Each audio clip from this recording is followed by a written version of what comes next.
Today we're talking with Jani-Mikael Kuusisto about his career path and current role. He received his bachelor's and master's degree from Aalto University in international business, and his previous work experience includes being a consultant of strategy and marketing and a manager at Mezzo Corporate Technology. He is currently director at Invisible Interactive and CEO and co-founder of the Warming Surfaces company. Welcome, Jani-Mikael. Thanks for coming on today. Great to be here, Heidi. Can you start by describing what you do in your current role as CEO at the Warming Surfaces company? All right. The Warming Surfaces company is a one-year-old startup company spun out from a research institute, VTT, here in Finland. And as a startup, during the first year, essentially what you're doing is you're starting up the company operations, trying to secure financing. And as we're dealing with a new hardware technology, it involves also proving the technology works. And my role essentially is to make sure that we have enough fuel in the tank, if you may, that we have financing, and that we're able to find the right people for the right jobs, both within the company, but also with our partners.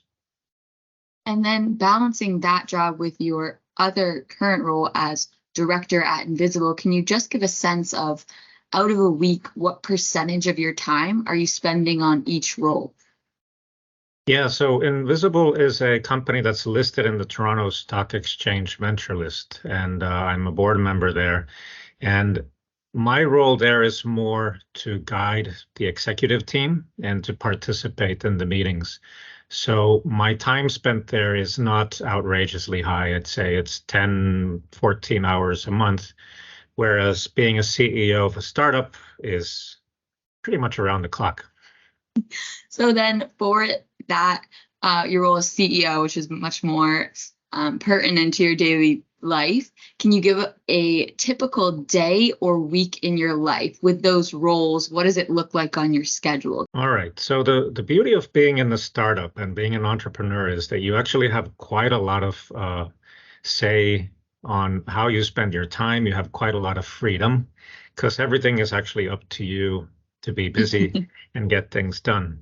I try to start the week off a little bit calmly, where Monday mornings I try to look at what's ahead for the week. I've been thinking about them already on Sunday, but and working a little on Sunday, but Monday morning I plan, and then usually in the afternoons we start having a lot of Teams calls to customers, investors, and partners around Europe and also North America. So with this geographic focus, my working hours tend to lean more towards the afternoon and the evening, my time.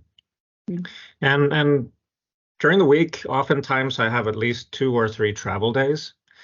So even though Teams is great and you can, these days you can do a lot with video conferencing, in the early stages of a company, it's really critical to meet people also face to face, which then means traveling around the globe to meet investors and customers. And for those investors, whether you're meeting virtually or in person, what's the process of finding them and reaching out for you? What's the step in that role of acquiring funding? Yeah, so investors and investor relations is something that you accumulate over the years. You start building a network. And I've been doing this for over 20 years. So luckily, I start to have a bit of a base of investors that when there is a new business, when there's a new financing round, there are these certain go-to people that I can go to. And most times, not always, they tend to go along with what I have to propose. But otherwise, it is a lot of repetition. You pitch to 100 investors to only get 5 or 10 maybes, and then hopefully that 1 or 2 yes. So it is a lot to do with the numbers, meeting a lot of people. And I mean, it needs to be a match. It's a bit like dating. You love it if on the first date you found the love of your life, but doesn't always happen. And I find that When I deal with hardware, which requires more investments, it takes more convincing for investors. And that, I imagine, relates to the proof of concept that you're also working on right now to get evidence for the investors. So what does that look like in your day? How are you going about getting research on your product? Yeah, so we're fortunate that we spin out from a research institute that had actually developed the technology quite far. So the readiness level is quite high, but still we need to prove its manufacturing and its integration into customer products. And my role in that is to discuss with production partners, try and secure a path where they adopt our technology for their manufacturing, and then with product designers, brand managers on our customer side, to convince them to start working with our technology, test its integration into their products, and test the concepts in market. Luckily, I have a team helping on both of these aspects, but as the CEO, I oftentimes have to come in when the decision makers are expected to be in the room. And most of the roles you talked about so far sound social, whether it's talking with investors, pitching, talking with manufacturers. What percentage of your day is spent talking to other people, whether in person or remote? Ooh, I would say 60 to 70% of my time is talking, messaging, emailing, different forms of communication. And when I travel, it's full day. It's nonstop interactions. So yes, I use my vocal cords a lot. So a very social role. And you mentioned you get to have authority over your own schedule, determining when you do what. What are some other things you like about the role and find challenging? Well, what I like about my role is I love my company. I think our company has a real purpose. Our technology is designed so we can significantly reduce the amount of materials and energy used in heating of buildings. In the US, 48% of household energy goes into heating. So this is something that has big impact. So our team puts a lot of heart into it. And I think that this putting our heart into it gives us a lot of energy. And we are on overdrive. I would not recommend doing this for 4 or 5 years nonstop, but this is a startup phase. We're supposed to get this technology into first products. And once we succeed, then the company will start to scale. At what point will you say, okay, now it's time that we can relax, we've reached cruising altitude, and our products are more integrated into others? When you start seeing repeat business, when you start seeing that customers that have bought something from you once come back and buy it a second time, that is an extremely rewarding feeling that, hey, they actually liked it so much that they want to try it again. And that is when you start feeling like, okay, now we're scaling. So traction, essentially. So right now you're growing, and once you get the traction, life will get easier. The hours might pull back, so you don't have to work on Sundays as much. Yes, and you'll be able to build a team, and you'll start to get more resources around your efforts. But until you have that evidence, investors will understandably be careful in how much money they give to your developments. And on the building a team, you mentioned that's another one of your roles. As CEO, are you interviewing people? What does that look like for you in terms of finding the right talent? Yeah, so my role is more in finding the key talent, the most critical positions, and it's again a lot to do with personal networks, people also recommending other people, which then means again meeting with them over dinner or lunch and getting a sense of who they are, trying to convince them to join the company. You know, some of the top talent can be quite challenging to convince. So I do a lot of that interpersonal recruiting. But then let's say if there's a more repetitive task that doesn't necessarily require that high level of skill, then my team manages more that level. I of course always get to see and I like to meet all the new employees and then get to know them, but but my time is more spent with the key personnel. Right. So whoever is doing the interview depends on the level of the role that's trying to be filled. Correct. And so you mentioned your network, having years of experience is very helpful in a lot of different domains. Can you now talk about your path that has given you access to so many people in terms of how did you really get this role as CEO? What were the major stepping stones on your career to get here? Yeah, interestingly enough, I never really aimed to be a CEO. It happened by chance. I started working in a big corporate, Metso. Another name that they go by these days is Valmet, world's biggest paper machine manufacturer. And in the late 90s, the internet was starting to emerge. And instead of going into an internet company, which would have been easier in hindsight, I decided to contact the CMO of this paper machine company and essentially say, hey, guys, you're going to be in trouble really soon when internet is going to change the media industry and so many other things. I want to get involved and look at what's the future for paper making. And I was pleasantly pleased to get that job. I had to work in other corporate roles initially. I didn't get to do exactly what I had wanted to, but I learned about the company, which was really valuable. And then when the opportunity came to join a project where we were actually developing these types of new printed electronics technologies, I was then happy to finally be able to join. And we started a joint venture with Nokia, which was a mobile phone manufacturer, biggest in the world at the time. And luckily, with their name, many doors were open to us. So when I was out there doing business with the likes of Coca-Cola, the doors were open when I had these big companies behind our company. Unfortunately, we were way too early to market with our technology. We were doing technologies that are only prevalent today. So we were almost 20 years too early. That happens. But then I got to after that company was run down, I got to get involved with VTT, this research institute. And ever since then, I've been closely connected with them. When their researchers develop new technologies, I like to go back and look at, okay, what new things are emerging, and then link those technologies to business opportunities and needs in the market.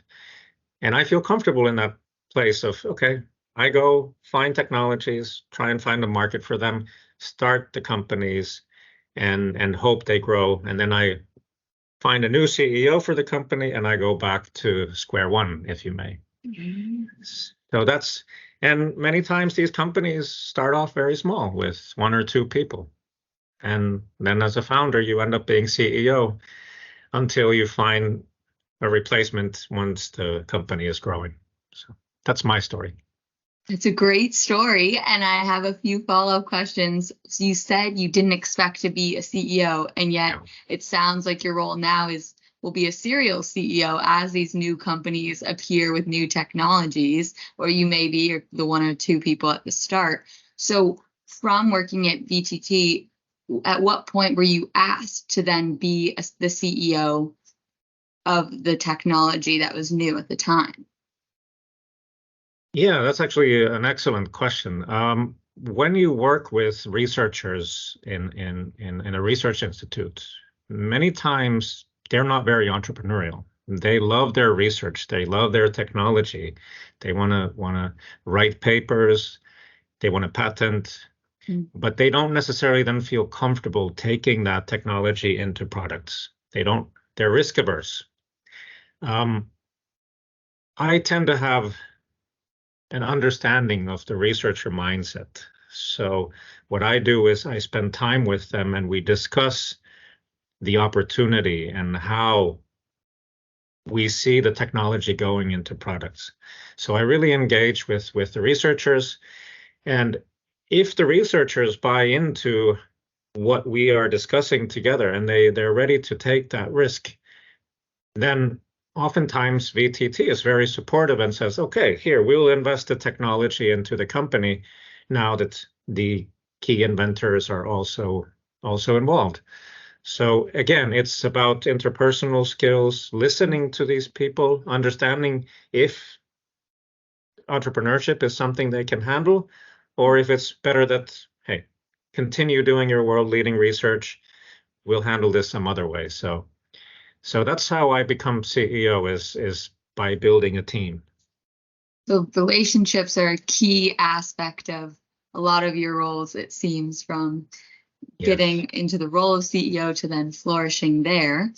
And looking back at your past, again, with a history and a variety of roles, what did you learn over the course of your career that you did and don't want, or you do or you don't want in a career? Ooh. Okay, so my early years when I started in a big corporate, as I said, that industry was kind of a dying industry.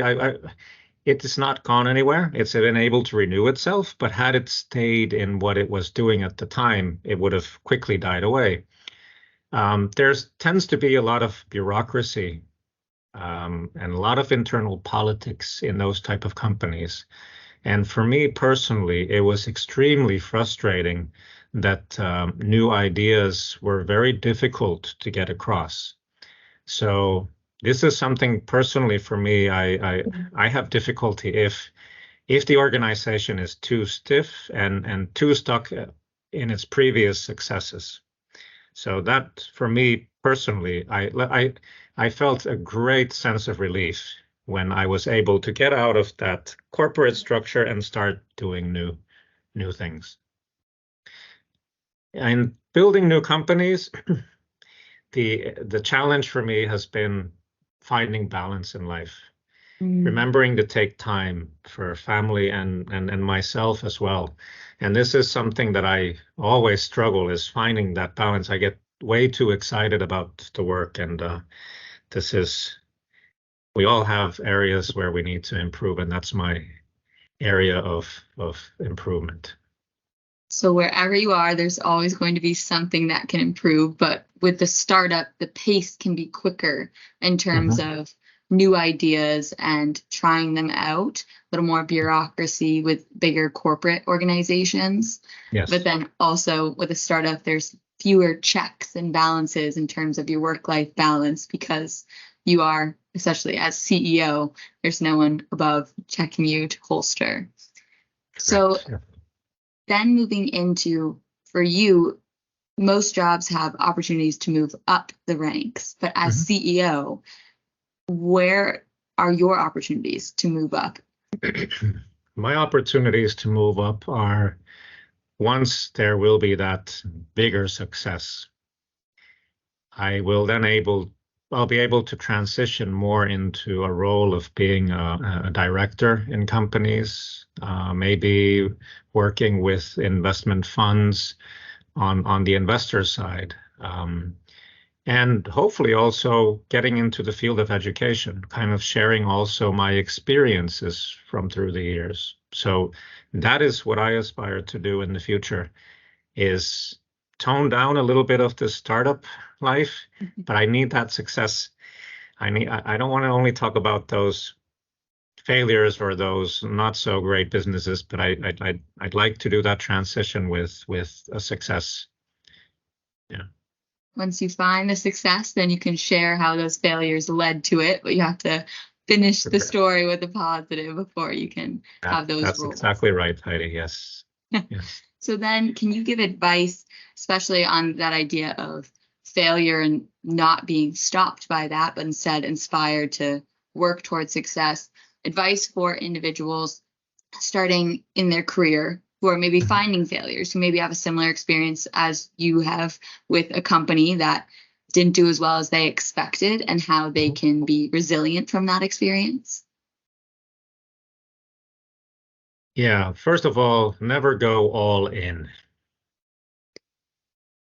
So there will be failures. And if you've sacrificed everything for that opportunity, it is a horrible place to be. So always remember your family and your loved ones. Always keep your eyes open to what's happening in the world. And if there is a failure, then stop and assess what happened and what you can learn from it. And actually, those are extremely rewarding. And yeah, then pick up your pieces and move forward. But if you go all in, and if your life is nothing but that startup, that can be quite dangerous and can lead to burnouts. And I have had one, and I hope I don't repeat that. So You can learn from that failure, applying what you said, looking back, and work on balancing both work and personal life, sounds like. yes, exactly. Yeah.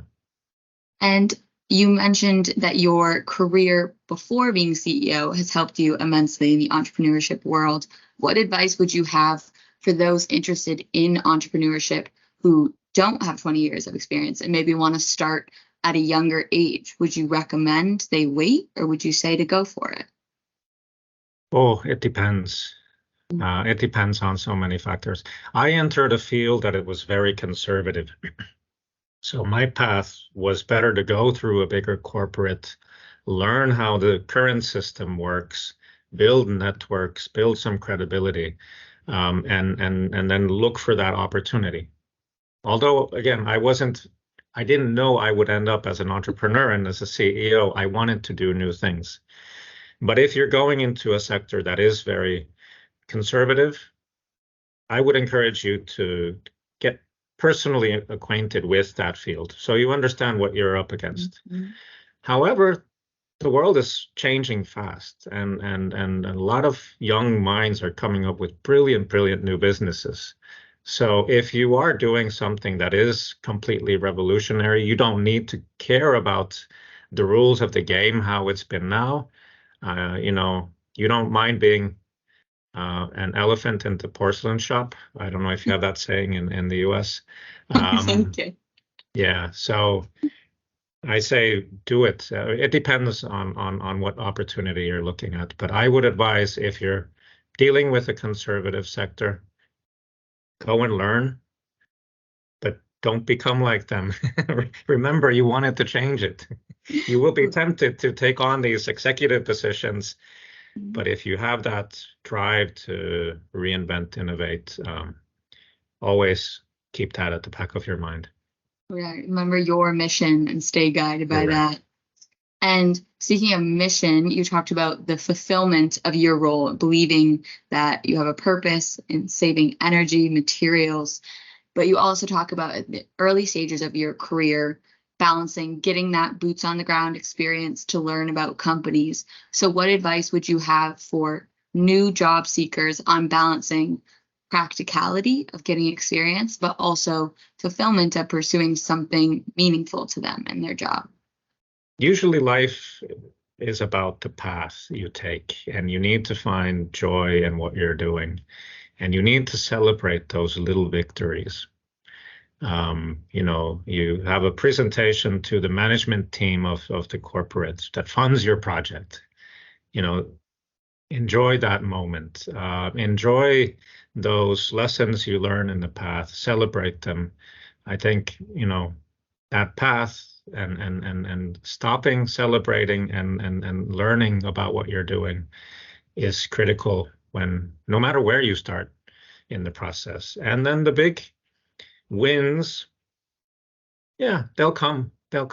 And then you'll look back and you'll think, oh, actually, this journey was so much more rewarding than that individual moment of cashing in on a company or something. I mean, it does make you happy for a brief moment, but really it is all about the journey. And yeah, enjoy the journey. And then also on interpersonal skills, which sound like a massive part of your many roles within your job. And also as director, I imagine that invisible. Your degree was in international business. Do you have Yes. advice for individuals on how they can develop their interpersonal skills to build a network as helpful as yours?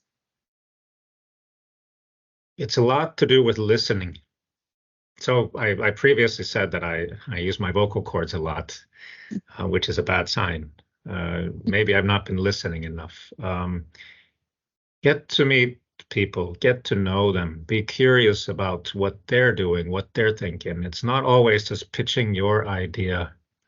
So to build networks, it really works if you have that mindset of wanting to learn from others and contribute to what they're doing.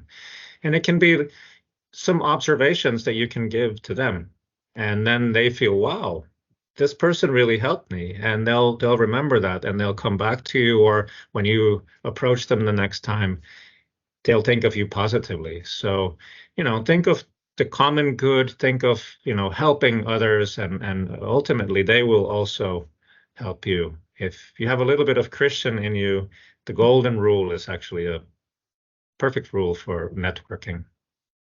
Perfect philosophy. Start with a genuine interest in other people, and then eventually it may help you when you need something. Yes.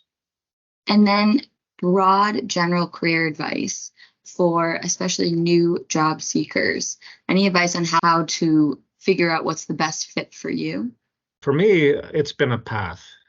One opportunity, you work as well as you can, oftentimes opens up the next door. I've found that to be the most common way of finding and building opportunities. LinkedIn has been a good tool for me. I have had people reach out to me offering opportunities through LinkedIn. So again, if you do your job well and you do it in a way that you're really helpful to the team you're in, the customers you're dealing with, that tends to open up doors. I would say that has been my best path, but sometimes LinkedIn and other channels throw you some nice surprises. Yeah, be focused in the moment on doing a good job in your current role, but also then be open to the opportunities that may come from that. Yes. Well, any other general career advice on your role specifically that you want to say before we finish? I would say that no matter what path you take in your career, think of yourself as an entrepreneur.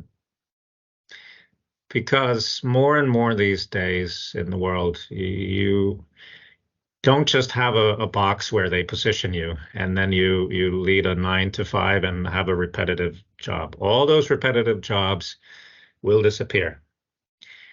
That's why you need to stay curious. You need to have an open mind, keep learning, keep listening. Don't be afraid to try out different things. Even if you were to go to a big corporate and you'd be happy in a smaller role, do think of yourself as an entrepreneur. And what that also means is sometimes think of how would you replace yourself? Because if you are able to replace yourself in a job, oftentimes you'll be awarded with the next big step. Hey, can you replace this position as well? So that kind of entrepreneurship, how can we do things better? How can we do them more sustainably? How can we do good for humans and the planet? Those are the guiding questions to have on your mind. Great advice in terms of both job security, of people want continuous improvement, but then also that thinking about the planet and other people, fulfillment of your role both lead to success in a variety of domains. So thank you so much for sharing your path and advice for those who want to follow it. Pleasure to be here, Heidi. Thank you.